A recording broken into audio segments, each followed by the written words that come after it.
Jason Azzopardi ħareġ jattakka u jirredikola lil David Agius, ex viċi kap nazzjonalista, illum il-kellim tal-oppożizzjoni għal politika soċjali wara li dan tal-aħħar laqa twaqqif ta' bord biex issir evalwazzjoni tal-proċessi marbutin mal-oti tal-benefiċċji soċjali mid-Dipartiment tas-Sigurtà Soċjali u mid-Diviżjoni għall-Għajnuna Finanzjarja u Osservanza.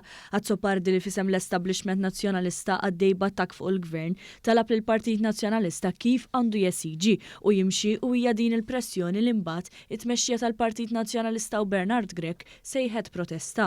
Jason Azzopardi spiċċa jirredikola lil David Agius u qallu x'kellu xiktef fl-istqarrija li reaġixxiet għal dik tal-Gvern dwar il-ħatra ta' bord minkejja s-sistemi diġà robusti li meta identifikaw każi suspettużi dawn ġew riferuti lill-Pulizija għal investigazzjonijiet meħtieġa.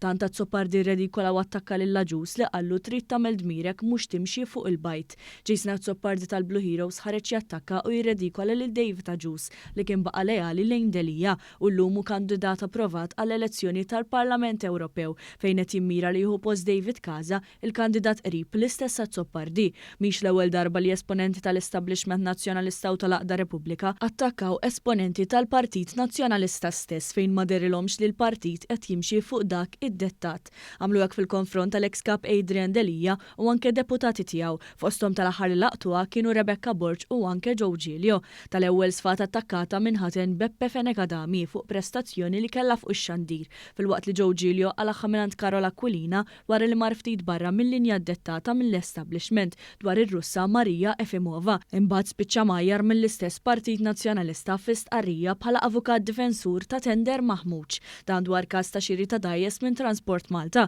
li jirriżulta li l-entità ma ħallsitx għalihom għax ma kinitx kuntenta bihom iżda Giglio qed jiddefendi l-interessi ta' dawk li qed jitolbu il-ħlas tad-dajjes. Imbagħad l-establishment kompla jħalli l-marka tiegħu fejn b'mod ewlieni il-Kap Bernard Grech simma minn dak li qallu u mexa kif eżiġaw. Hekk ġara fuq il-Kummissarju tal-Istandards fil-ħajja pubblika. Tant Bernard Grech l-ewwel mar lura minn kliemu għax jakkordnawlu ħareġ kontra l-imħallef Emeritu Joseph Azzopardi u issa reġa' attakkah għax ma ġbitux deċiżjoni li ħa.